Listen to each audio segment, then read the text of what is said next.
but my brother Brian passed away, and I'm sad, but I also feel like hopefully he's in a better place. What's up, fertility babe?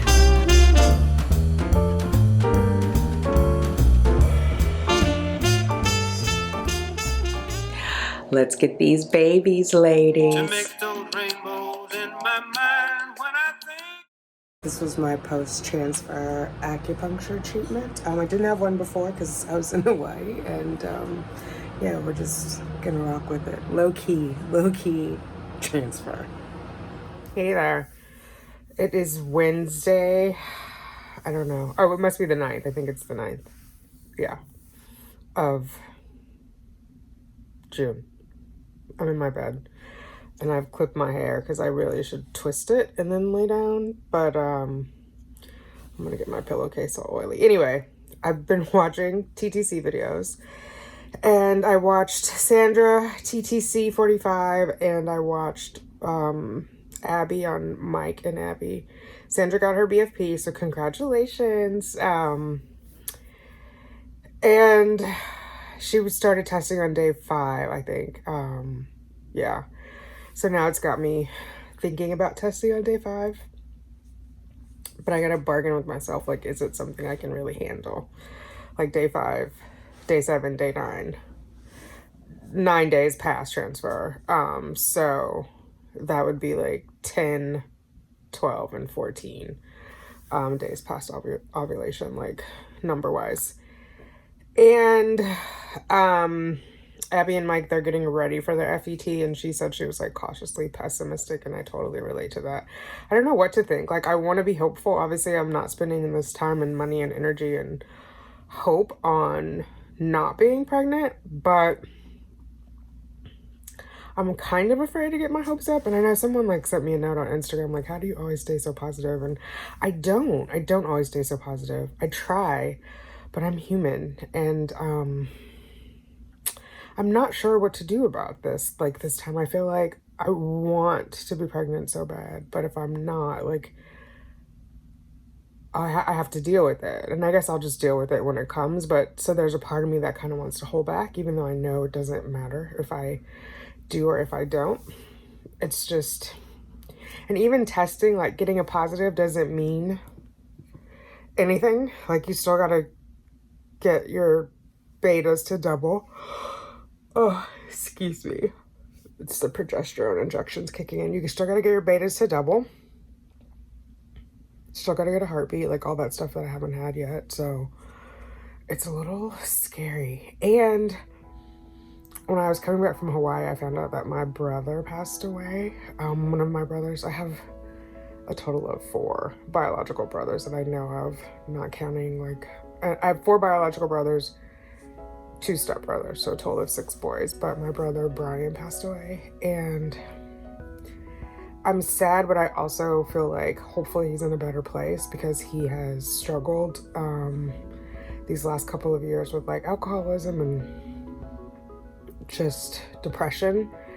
And so, and I knew it was a possibility. Like, I found out right before I went to Hawaii that he was on palliative care and they weren't intervening. So because of his religion, he doesn't I don't know what the word is, approve of blood transfer. So like one time he was unconscious, I guess they did a blood transfer, and when he woke up, like, he hadn't given consent, so they weren't going to do that anymore. So then he didn't want to do dialysis, and anyway, hopefully he's in a better place. He was only 48, which is kind of crazy. So 2 of my brothers have died now, and the other 2 I haven't spoken to in forever. My oldest brother, Victor, is doing 2 life sentences in prison, and the youngest one, who's younger than Cheyenne, like, I honestly don't have a relationship with him, but anyway, that's neither here nor there. It just reminds me that, you know, life is short and we should pursue what's in our heart. And my brother and I weren't actually speaking when he passed, so that kind of makes me sad, but I can't turn it back. And again, I hope he's in a better place. There's something about when someone is struggling with alcoholism, though, it turns them into a different person when they're drinking, and it's just hard to manage. And I talked to my sister Jamie about it. She lives in Arizona. And we had both said we would go out for the funeral, but we weren't going to go out before because he was non-responsive. And so, but my brother's daughter has decided not to have a funeral. She's just going to cremate him and with no service. So, which is actually what my mom did with my youngest brother, Effion. He was cremated without a service. So, I don't know. Yeah. I just want to talk about it. I didn't talk about it when Effion died at first, and I think it took me longer to heal. So hopefully I have therapy next week. I'll talk to the therapist about it. But it just, you know, they're young. They're so young. My brother Effion was 25. He was murdered, and Brian was 48. And it's just crazy. It's crazy. Makes me want to write to my oldest brother too. Maybe I'll write him a letter. I don't know. Anyway, so that's kind of what's going on. I haven't done anything. Like, I did do a pomegranate juice yesterday. Oh, the AC just came on. I just did pomegranate juice yesterday. I've had Diet Coke. I haven't had like any hardcore plan.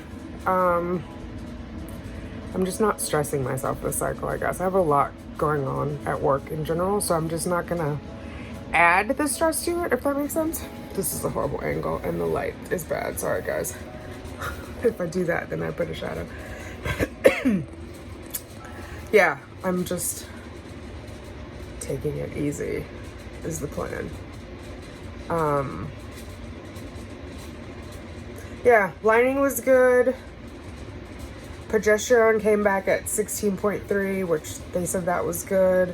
I've cut down on my estradiol, so I'm only taking two 2-milligram tablets a day, so one in the AM and one in the PM. And yeah, just taking it day by day, enjoying my puppies who are laying at my feet. Yeah, that's it. One of the I don't know what she's called. Is it a surgical nurse? Whoever that is in the operating room. When you go in where the embryologists and all that.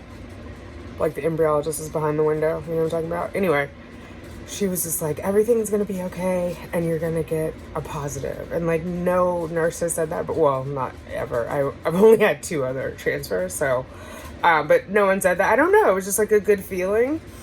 And I feel like, is that a sign? But I don't know. And I don't want to like imagine things. Like last time I felt like I had symptoms and it was it.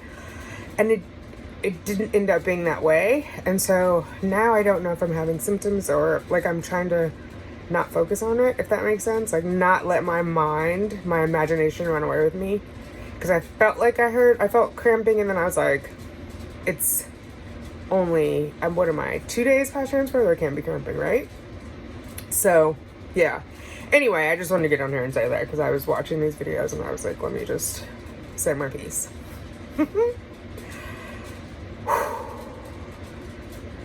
Hey fam, it is the 15th of June. I haven't really been vlogging my 2-week wait.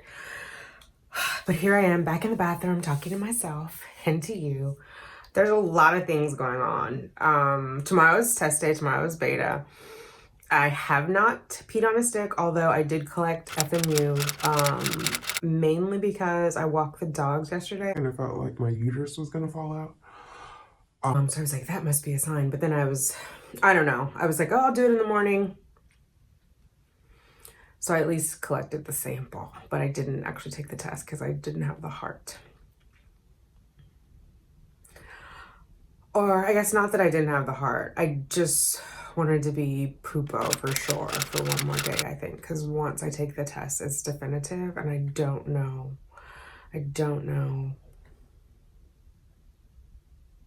if it worked. And so I'm scared. And I try to like summons, I didn't mean to get emotional. I tried to summons my IVF unicorn, and she had 13 miscarriages through fertility treatments because she's a single mom by choice. 13. So that's not even like however many treatments she went through. So that I think of it and I kind of think of like, suck it up. It's going to be okay. this is only your third transfer. And then part of me thinks I'm not mad that the other one didn't work. Well, of course I wanted it to work, but everyone was so convinced like it was my eggs that were no. Is editing me, and really I lost the sound here. I'm basically just saying that I wasn't totally heartbroken that the first donor egg embryo didn't work, because everyone just seemed to think, oh, for sure it's my eggs, that's not why it's working. And so when I get a donor egg, then of course I'll get pregnant. And it didn't happen. So there's a part of me that was like, aha, that wasn't it, which is kind of self-defeating. But there, I'm just being honest, there was a part of me that was like, oh, maybe it wasn't my eggs. I mean, we'll never know, so it's not really, that's not productive thinking. I'm just telling you what I'm thinking. Yeah. So I haven't been vlogging every day just because, like, we all know I'm an introvert, and I needed to go inward to get my energy and my strength because I am feeling super vulnerable. I have been journaling. I've written down symptoms, not symptoms. I just wrote it down just so I could get it out of my head and stop thinking about it. Mainly because I feel like whatever I wrote down, it honestly could go either way. It could be pregnancy symptoms. It could be medication symptoms.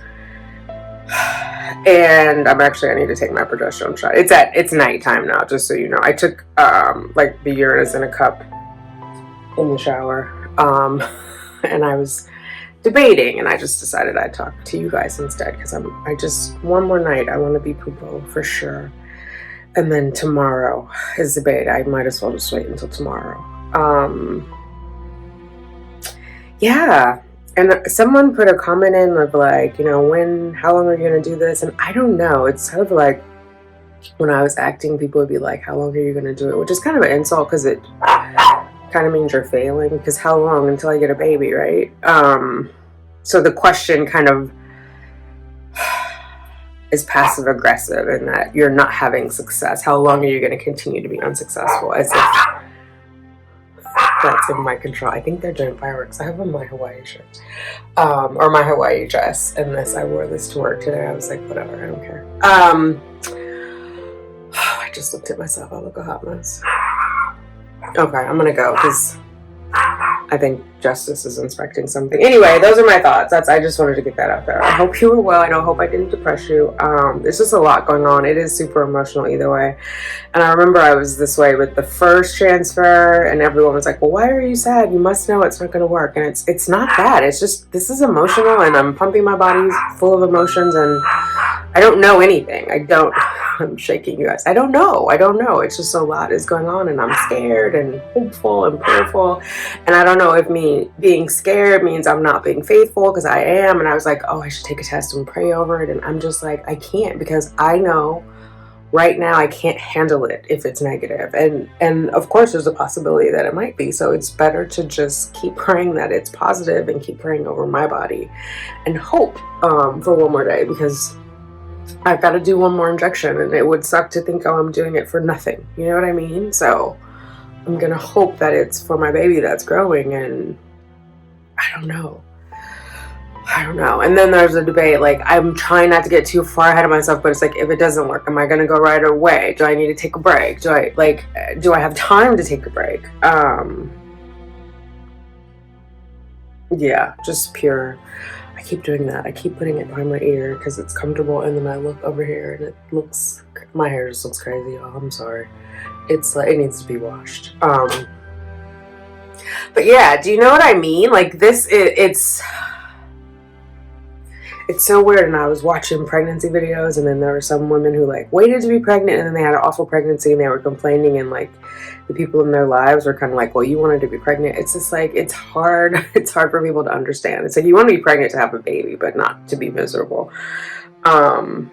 Which is I would love to be miserable and pregnant at this point. But in watching the videos, like, some people are also insensitive about infertility. They're like, oh, of course it was going to work, because healthy bodies do what they're supposed to do. So it implies that anybody who's struggling with fertility issues, their body isn't healthy, which I think is BS.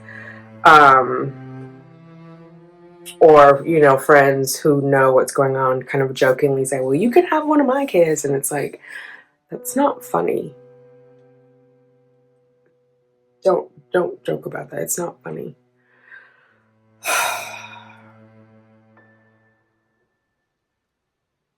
Yeah, so tomorrow we'll know. I'm gonna end this video here because this is like my 2-week wait video, I guess. I won't call it the 2-week wait video because I don't want anybody who's actually in their 2-week wait to come across this sad, depressing journey of me falling apart. But for those of you guys who have been there, I just want to keep it real and like, this is it. Because I know people are like, you're always so upbeat, and it's not. I try to stay positive, and even now I'm trying to stay positive, which is why I know I can't take that test for my own sanity and for my own desire to have, like, retain a positive outlook. Because again, I still got to do my progesterone shot, and if I get a negative test right now, I'm gonna lose my fucking mind.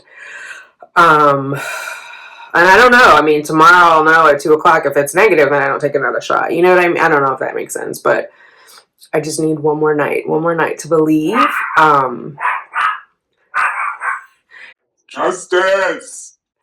One more night to believe, and then tomorrow is what it is. All right, I'm gonna go play with my babies and get my shot. They bring it right back, don't they? There's something going on. I gotta go investigate. All right, ladies, I'll talk to you later. Bye. Baby does to us all.